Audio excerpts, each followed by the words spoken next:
Salam sejahtera dalam kasih Tuhan kita Yesus Kristus.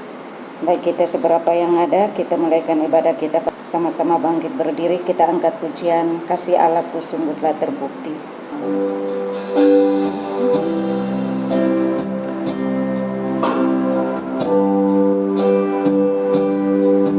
Kasih Allahku sungguh telah terbukti ketika Dia serahkan anaknya. Kasih Allah mau berkorban bagi kau dan aku.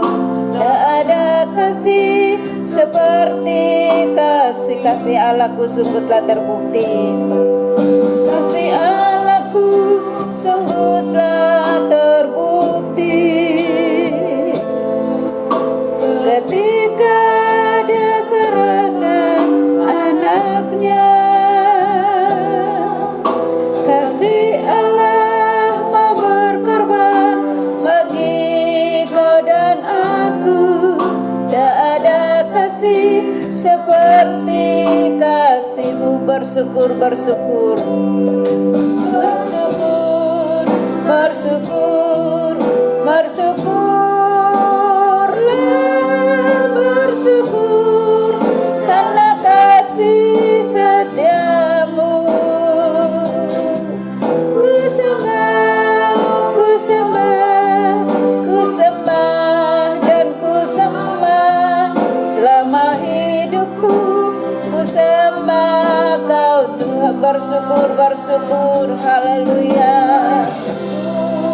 Bersyukur, bersyukurlah, bersyukur karena kasih setia-Mu. Ku sembah, ku sembah, ku sembah dan ku sembah selama hidupku. Ku sembah Kau selama hidupku. Ku sembah Kau Tuhan selama hidupku. Ku sembah Kau Tuhan. Sekali lagi selama hidupku. Ku sembah Kau Tuhan. Selama hidupku ku sembah Kau Tuhan. Haleluya, glory, haleluya, haleluya.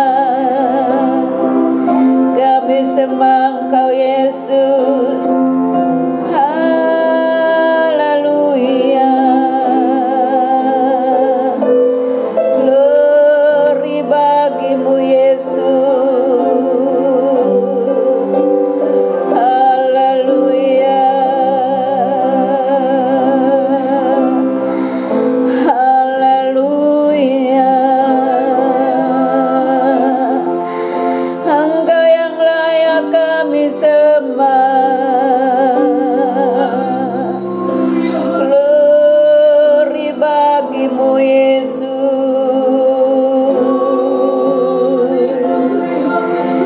Terima kasih Tuhan. Haleluya. Kami muliakan nama-Mu Yesus. Haleluya, haleluya, haleluya, haleluya. Kami bersyukur kepada-Mu Tuhan, buat kasih-Mu, cinta-Mu dalam hidup kami sepanjang hari. Kami umat-umat-Mu ada di dalam hadirat Tuhan.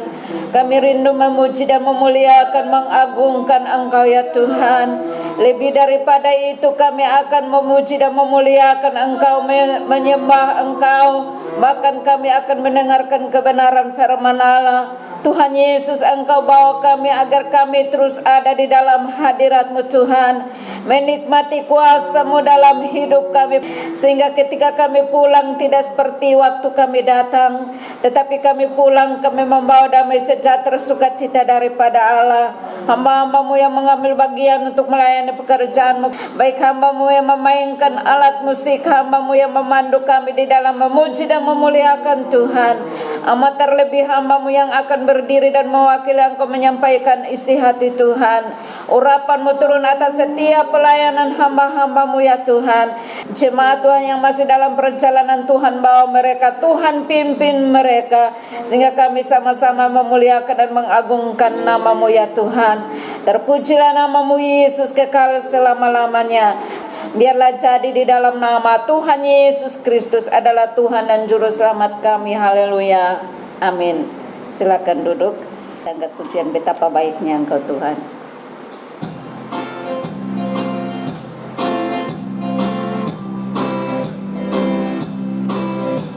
Betapa baiknya Engkau Tuhan, kasih-Mu tiada berkesudahan.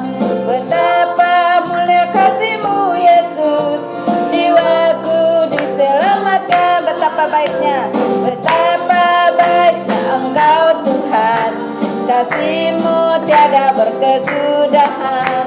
Betapa mulia kasih-Mu Yesus, jiwaku diselamatkan. Hosana ku memuji Tuhan, hosana ku tinggikan Yesus. Hosana, hosana, hosana, hosana ku memuji Tuhan, hosana ku tinggikan Yesus.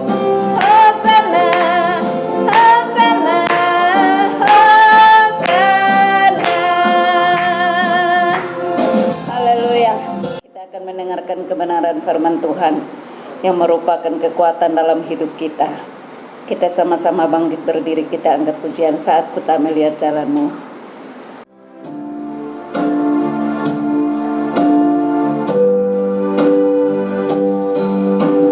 Saat ku tak melihat jalan-Mu, saat ku tak mengerti rencana-Mu, namun tetap ku pegang janji-Mu.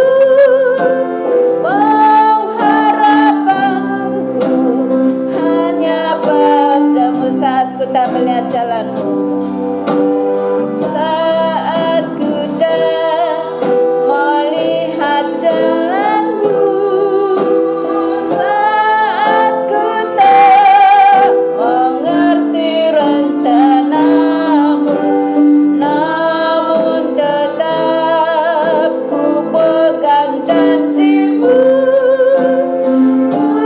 Pengharapanku hanya padamu. Hatiku percaya, hatiku percaya, hatiku percaya,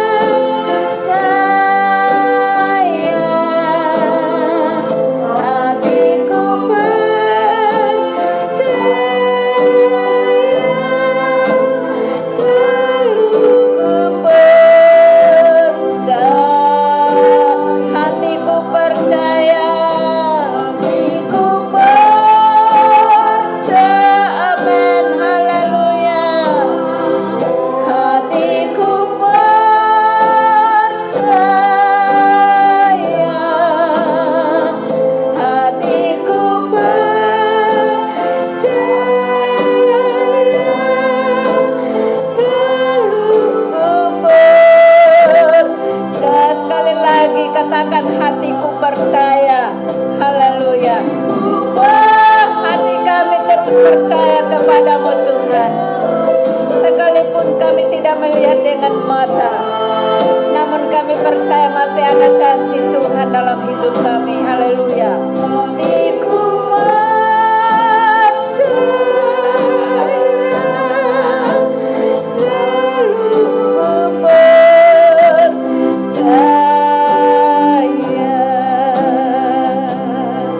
Haleluya.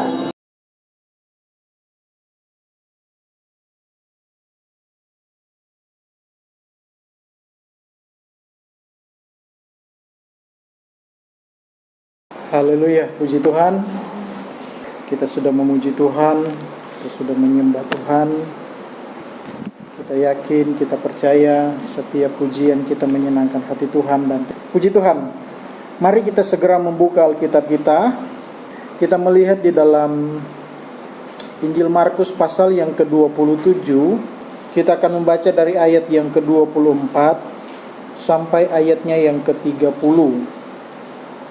Injil Markus pasal 7 ayat 24 sampai ayat yang ke-30. Berbunyi demikian. Perempuan Sirofenisia yang percaya. Lalu Yesus berangkat dari situ dan pergi ke daerah Tirus. Ia masuk ke sebuah rumah dan tidak mau bahwa ada orang yang mengetahuinya. Tetapi kedatangannya tidak dapat dirahasiakan. Malah seorang ibu yang anaknya perempuan kerasukan roh jahat segera mendengar tentang dia, lalu datang dan tersungkur di depan kakinya. Perempuan itu seorang Yunani bangsa Sirofenisia. Ia memohon kepada Yesus untuk mengusir setan itu dari anaknya. Lalu Yesus berkata kepadanya, "Biarlah anak-anak kenyang dahulu, sebab tidak patut mengambil roti yang disediakan bagi anak-anak dan melemparkannya kepada anjing." Tetapi perempuan itu menjawab, "Benar, Tuhan. Tetapi anjing yang di bawah meja juga makan remah-remah yang dijatuhkan anak-anak." Maka kata Yesus kepada perempuan itu, "Karena kata-katamu itu, pergilah sekarang, sebab setan itu sudah keluar dari anakmu." Perempuan itu pulang ke rumahnya, lalu didapatinya anak itu berbaring di tempat tidur, sedang setan itu sudah keluar. Puji Tuhan. Saudara sekalian yang dikasihi oleh Tuhan Yesus Kristus, ini adalah sebuah kisah tentang seorang perempuan yang bukan orang Yahudi datang kepada Yesus untuk memohon disembuhkan anaknya atau mengusir setan dari kehidupan anaknya karena anaknya kerasukan setan. Nah, ibu Sirofenisia ini adalah seorang ibu bukan orang Yahudi. Kebiasaan orang-orang Yahudi dan sampai sekarang pun seperti itu, bahwa pertolongan atau mujizat yang Yesus kerjakan atau Tuhan kerjakan bagi mereka itu hanya dikhususkan bagi orang-orang Yahudi. Artinya bahwa orang bukan Yahudi tidak berhak untuk mendapatkan mujizat. Orang-orang bukan Yahudi, mereka tidak boleh memohon, meminta bantuan kepada orang-orang Yahudi. Nah, itu sebabnya kalau kita melihat perbincangan Yesus dengan wanita ini, di dalam ayat yang ke-27, Yesus dengan tegas mengatakan hal ini kepada wanita orang Sirofenisia ini. Yesus katakan kepada wanita itu, "Biarlah anak-anak kenyang dahulu." Yang dimaksudkan oleh anak-anak yang disampaikan oleh Tuhan Yesus ini adalah anak-anak adalah orang-orang Yahudi. Artinya bahwa orang-orang bukan Yahudi bukan prioritas utama mendapatkan pertolongan dari Tuhan Yesus. Orang-orang bukan Yahudi bukanlah orang-orang yang harus mendapatkan pertolongan dari Tuhan Yesus. Itu sebabnya Yesus berkata kepada wanita ini, "Biarkanlah anak-anak memakan roti," gitu. "Biarkanlah anak-anak kenyang dahulu, sebab tidak patut mengambil roti yang disediakan bagi anak-anak dan melemparkannya kepada anjing." Ini sangat keras Yesus berkata kepada wanita ini. Artinya bahwa di dalam perbincangan Yesus dengan wanita ini, Yesus sedang membatasi diri, gitu. Bahwa mujizat itu atau pertolongan itu hanya dapat diberikan terlebih dahulu kepada anak-anak. Artinya kepada orang-orang Yahudi. Nah, yang dikatakan anjing oleh Yesus ini adalah orang-orang bukan Yahudi. Orang-orang bukan Yahudi, tadi saya katakan, orang-orang yang tidak dianggap, apalagi orang Sirofenisia, orang Yunani. Mereka bukan orang Yahudi dan mereka tidak dianggap dan mereka tidak berhak untuk mendapatkan pertolongan. Itu sebabnya Yesus katakan kepada wanita ini, biarkanlah anak-anak kenyang dahulu. Artinya bahwa biarkanlah orang Yahudi yang menjadi prioritas utama yang diutamakan untuk mendapatkan pertolongan, untuk mendapatkan mujizat.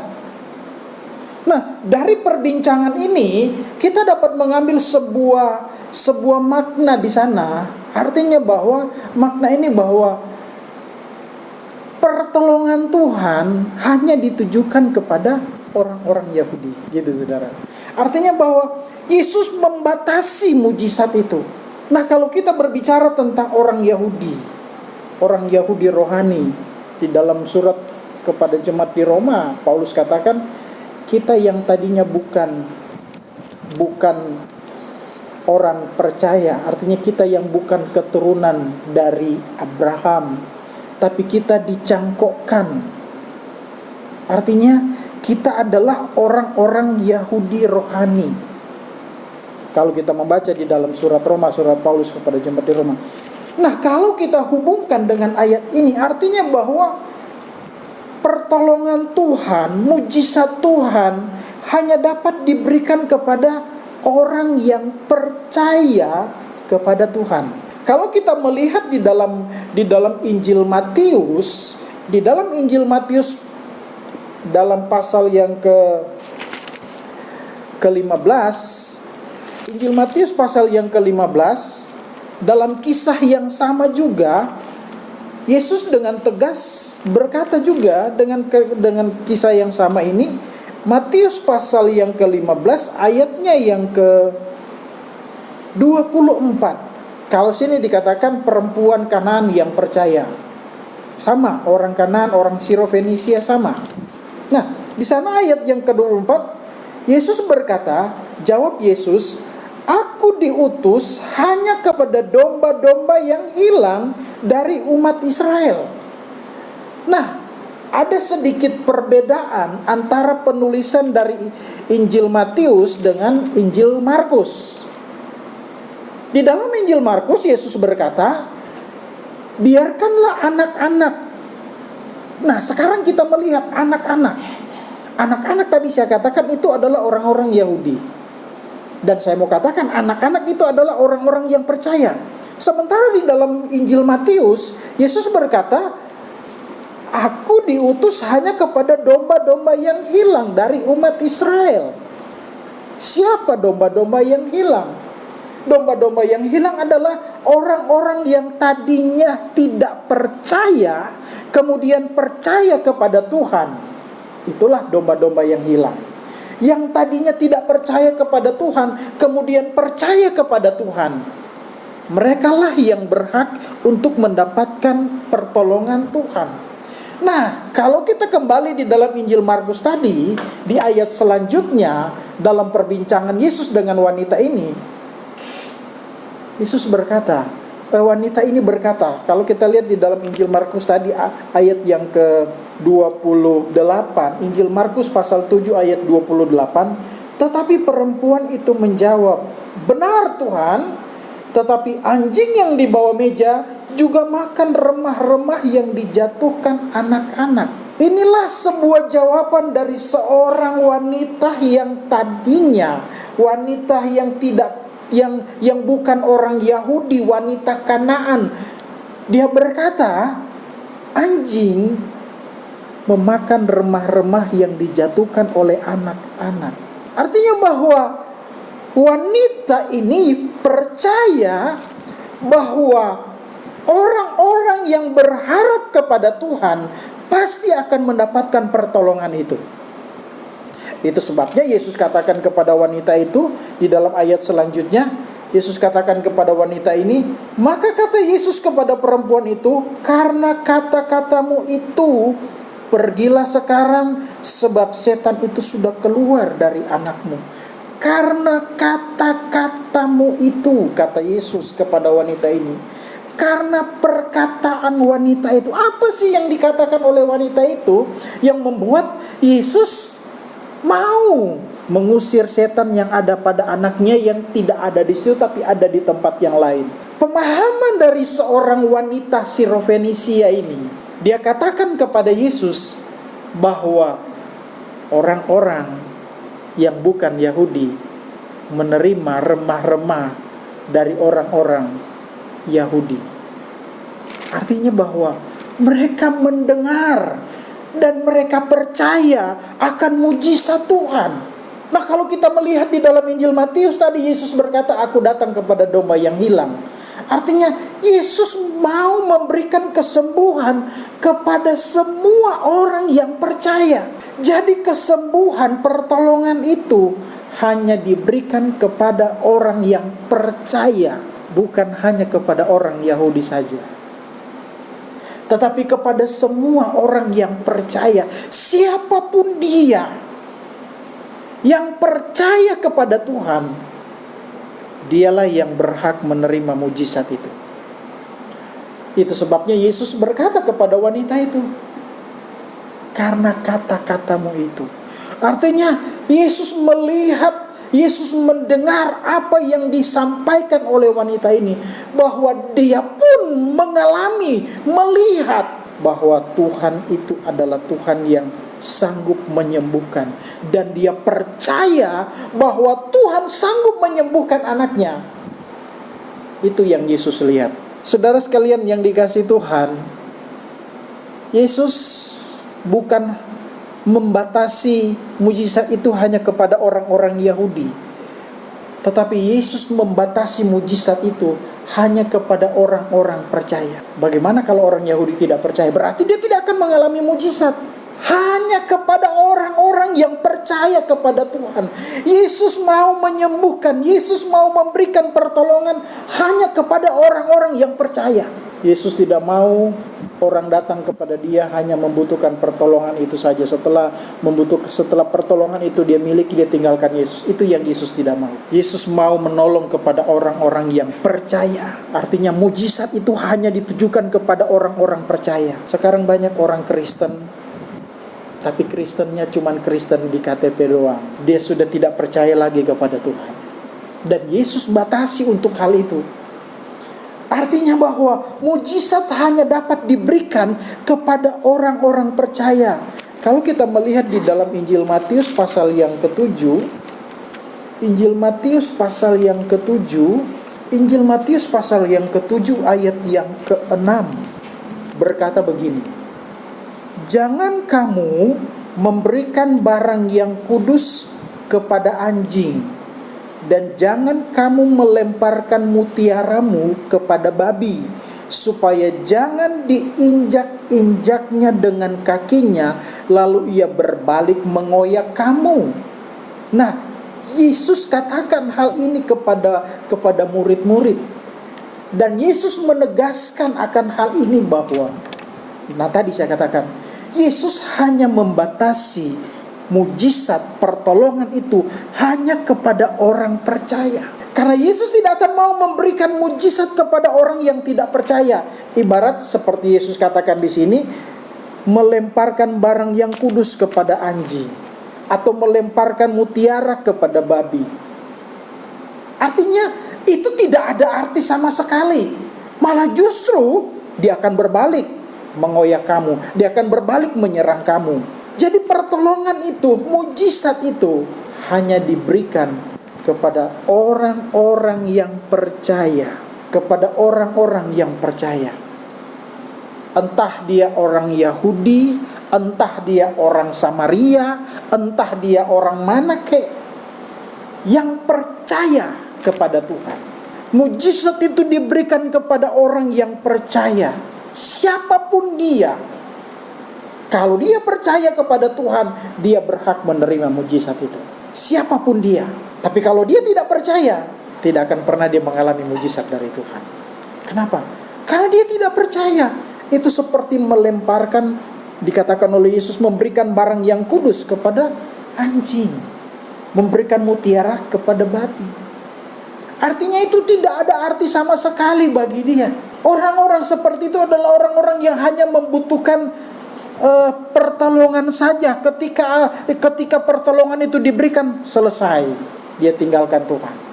Apa yang dibutuhkan sudah didapatkan. Sementara Yesus mengharapkan orang-orang yang mendapatkan pertolongan Tuhan adalah orang-orang yang percaya kepada Tuhan. Kalau berbicara tentang orang-orang yang percaya, berarti adalah orang-orang yang benar-benar mengikut Yesus dengan sungguh-sungguh, dengan sepenuh hati, dalam keadaan apapun. Dan ternyata wanita Sirofenisia ini adalah seorang yang percaya kepada Tuhan. Walaupun dia bukan orang Yahudi, tapi dia melihat, dia mendengar bahwa Yesus adalah seorang yang bisa menyembuhkan. Kalau percaya kepada dia, dia akan mengalami kesembuhan. Dan jawaban dari wanita Sirofenisia ini membuat hati Yesus untuk mau menyembuhkan anaknya, mau mengusir setan yang ada pada anaknya. Yesus melihat iman, percaya. Saudara sekalian yang dikasihi Tuhan, yang Yesus lihat, kalau kita memohon pertolongan Tuhan adalah iman, percaya kita kepada Tuhan. Saya percaya kalau kita percaya dengan sungguh kepada Tuhan, sungguh-sungguh berharap kepada Tuhan, maka mujizat itu akan Tuhan nyatakan. Tapi kalau kita nggak percaya, kalau kita nggak yakin dengan pertolongan Tuhan, seperti yang dikatakan di dalam Injil Matius pasal 7 tadi, itu ibarat membuang mutiara kepada babi, memberikan hal yang kudus kepada anjing, dan tidak ada arti sama sekali. Tidak memberikan sesuatu hal yang baik, artinya itu diberikan dengan sia-sia saja. Dan Yesus sangat membatasi untuk hal itu. Saya mau katakan dengan peristiwa wanita Sirofenisia ini, kita dapat melihat bahwa Yesus hanya membatasi itu, mujizat dan pertolongan itu hanya kepada orang-orang yang percaya. Entah dia orang Yahudi, entah dia bukan orang Yahudi, entah dia orang Kristen atau dia bukan orang Kristen, tapi dia percaya kepada Tuhan, merekalah yang berhak menerima mujizat itu. Tidak semua orang Kristen percaya kepada Tuhan. Dia hanya berkata, saya orang Kristen, tapi gak percaya kepada Tuhan, tidak yakin dengan pertolongan Tuhan. Dia tidak akan pernah mengalami mujizat Tuhan. Tapi kalau dia percaya kepada Tuhan, dia yakin, dia berimankan kepada Tuhan, Tuhan pasti akan menolong dia. Kalau kita melihat di dalam Efesus pasal yang kedua, kita membaca dari ayatnya yang ke-11. Efesus pasal yang kedua, ayat yang ke-11. Karena itu, ingatlah bahwa dahulu kamu sebagai orang-orang bukan Yahudi menurut daging, yang disebut orang-orang tak bersunat oleh mereka yang menamakan dirinya sunat, yaitu sunat lahiriah yang dikerjakan oleh tangan manusia. Bahwa waktu itu kamu tanpa Kristus, tidak termasuk kewargaan Israel, dan tidak mendapat bagian dalam ketentuan-ketentuan yang dijanjikan, tanpa pengharapan dan tanpa Allah di dalam dunia. Ayat 13. Tetapi sekarang di dalam Kristus Yesus, kamu yang dahulu jauh sudah menjadi dekat oleh darah Kristus. Inilah yang menjadi keyakinan kita, orang-orang yang percaya kepada Tuhan, orang-orang yang percaya kepada Tuhan. Kita yang tadinya tanpa Kristus, sekarang ketika kita percaya kepada Tuhan, Kristus ada di dalam kehidupan kita. Dan dikatakan oleh Rasul Paulus, sekarang di dalam Kristus Yesus, kamu yang dahulu jauh sudah menjadi dekat oleh darah Yesus. Kita yang tadinya jauh, tetapi ketika kita percaya kepada Tuhan, kita menjadi dekat oleh darah Yesus. Darah Yesus yang menyatukan kita, darah Yesus yang menghapus segala dosa kita, darah Yesus yang menyucikan hidup kita, sehingga kita menjadi orang-orang yang percaya, kita menjadi anak-anak Tuhan, dan kita layak, kita berhak untuk menerima pertolongan Tuhan. Jadi kalau dalam hal ini kita dapat melihat siapa sih yang kafir yang sebenarnya. Kita adalah orang-orang yang percaya. Kita orang-orang yang menerima mujizat Tuhan. Yang kafirnya mereka yang tidak percaya kepada Tuhan Yesus. Karena Yesus hanya mau memberikan pertolongan, Yesus mau memberikan pertolongan hanya kepada orang yang percaya. Yang kemudian dikatakan bukan orang Yahudi, tetapi yang kemudian percaya kepada Tuhan, itulah orang-orang yang menerima mujizat. Jadi kita adalah orang-orang yang tadinya jauh, sekarang menjadi dekat oleh pengorbanan Yesus di atas kayu salib. Darah Yesus yang tercurah di atas kayu salib, itulah yang membuat kita menjadi dekat dengan Tuhan. Wanita Sirofenisia ini, ketika dia datang kepada Yesus, mungkin ketika Yesus berkata, biarkanlah anak-anak dahulu kenyang, mungkin dia akan tersinggung, saudara. Kita pun kalau dikatakan seperti itu, pasti kita akan merasa, kok seperti itu ya Tuhan Yesus. Sepertinya Tuhan Yesus membeda-bedakan.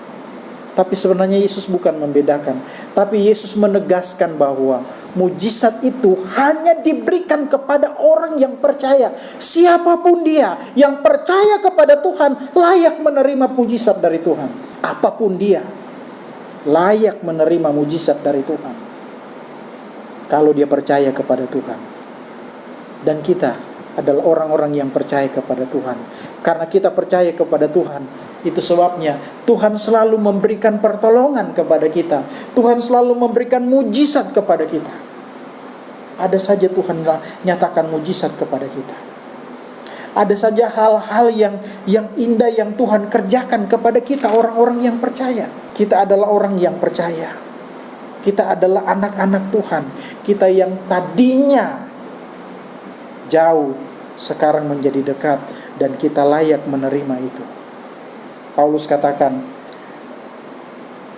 karena dialah damai sejahtera kita yang telah mempersatukan kedua pihak, yang telah merubuhkan tembok pemisah, yaitu perseteruan. Sebab dengan matinya sebagai manusia, ia telah membatalkan hukum Taurat dengan segala perintah dan ketentuannya, untuk menciptakan keduanya menjadi satu manusia baru di dalam dirinya, dan dengan itu mengadakan damai sejahtera. Inilah yang diterima, yang dialami oleh orang-orang yang percaya kepada Tuhan. Jadi orang-orang yang percaya kepada Tuhan, merekalah yang berhak untuk menerima mujizat dari Tuhan. Orang-orang yang berharap sepenuhnya kepada Tuhan, merekalah yang berhak untuk mendapatkan mujizat. Tapi orang yang tidak percaya kepada Tuhan, yang tidak berharap kepada Tuhan, walaupun dia punya KTP Kristen, tapi kalau dia tidak percaya kepada Tuhan, dia tidak akan pernah mengalami mujizat Tuhan. Dia tidak akan pernah mengalami pertolongan Tuhan. Masa wanita Sirofenisia aja bisa mengalami pertolongan Tuhan? Kenapa dia mau dapat mengalami pertolongan Tuhan itu? Karena dia percaya. Karena dia percaya kepada Tuhan. Saya percaya pertolongan Tuhan pasti akan dinyatakan kepada kita, orang-orang yang percaya kepada Tuhan. Biarpun dia dikatakan orang Kristen, tapi kalau dia gak percaya kepada Tuhan, dia tidak akan pernah mengalami mujizat Tuhan. Tapi mujizat Tuhan hanya diberikan kepada orang-orang yang percaya kepada Tuhan. Dan orang-orang yang percaya inilah yang selalu menerima mujizat Tuhan, yang selalu mengalami pertolongan Tuhan. Orang yang telah dibasuh oleh darah Yesus Kristus. Pengorbanan Yesus di atas kayu salib adalah pengorbanan yang membuat kita tadinya jauh menjadi dekat. Menjadi dekat dengan siapa? Menjadi dekat dengan Tuhan. Kita dipersatukan di dalam damai sejahtera Tuhan, karena Yesus mati di atas kayu salib untuk menebus dosa kita. Itu sebabnya kita selalu memperingati akan kematian Yesus. Kita masuk di dalam rencana Tuhan, kita masuk di dalam kehendak Tuhan, sehingga kita layak menerima mujizat Tuhan itu, sehingga kita layak menerima pertolongan Tuhan itu. Puji Tuhan. Tuhan memberkati kita semua. Mari saya jemput kita berdiri. Haleluya. Haleluya. Haleluya. Haleluya. Terima kasih Tuhan. Terima kasih Yesus. Terima kasih Tuhan. Terima kasih buat pengorbanan-Mu bagi kami Tuhan. Sungguh kami tak dapat membalas segala kebaikan dan pengorbanan-Mu bagi kami Tuhan. Kami yang tidak layak, seharusnya kami tidak layak ya Tuhan. Tetapi lewat pengorbanan-Mu di atas kayu salib Tuhan, kami layak di hadapan-Mu. Engkau melayakkan kami Tuhan. Terima kasih Tuhan buat pengorbanan-Mu bagi kami. Biarlah kami mau tetap percaya kepada Engkau. Kami mau tetap percaya kepada Engkau, berharap sepenuhnya kepada Engkau ya Tuhan. Karena seperti apa yang firman-Mu katakan Tuhan, Engkau akan memberkati, Engkau akan menolong, Engkau akan melindungi orang-orang yang percaya kepada Tuhan, orang-orang yang berharap kepada Tuhan. Terima kasih Tuhan. Tuhan tolong setiap kami ya Tuhan. Tolonglah jemaat-jemaat-Mu ini ya Tuhan. Berkatilah jemaat-jemaat-Mu ini Tuhan. Pelihara mereka semua ya Tuhan. Dalam pekerjaan mereka masing-masing, dalam usaha mereka, dalam pelayanan mereka, Tuhan berkati semuanya. Tuhan buka jalan ya Tuhan. Tuhan menolong juga setiap jemaat-Mu yang ada di rumah saat ini ya Tuhan. Biarlah Tuhan juga memberikan kepada mereka kekuatan ya Tuhan. Berikan kepada mereka iman yang teguh ya Tuhan, untuk tetap percaya kepada Engkau ya Tuhan. Berkati kami semua saat ini ya Tuhan. Biarlah kami tetap ada di dalam pemeliharaan dan penyertaan dari Tuhan. Hari-hari yang kami akan jalani, Tuhan selalu ada bersama dengan kami. Terima kasih Tuhan buat persekutuan yang indah sore hari ini. Dan kami selalu menikmati hadirat-Mu Tuhan. Kami selalu ada di dalam Engkau ya Tuhan. Terpujilah nama-Mu Bapa di dalam sorga. Terima kasih Tuhan. Terima kasih Bapa yang baik. Tuhan biar Engkau tolong kami semua ya Tuhan. Tuhan pelihara, Tuhan jaga, lindungi kami dalam. Terpujilah nama-Mu Bapa di dalam sorga. Sidang jemaat Tuhan, pulanglah. Terimalah berkat daripada Allah Bapa, cinta dan kasih sayang daripada Tuhan Yesus Kristus, pimpinan penghentaran persekutuan dari Allah Roh Kudus akan menyertai kita mulai saat ini, besok, sampai selama-lamanya, sampai Tuhan Yesus datang kembali. Kita semua terima berkat ini dalam nama Tuhan Yesus Kristus, yang percaya bersama-sama kita berkata, amin. Puji Tuhan, Tuhan memberkati kita semua.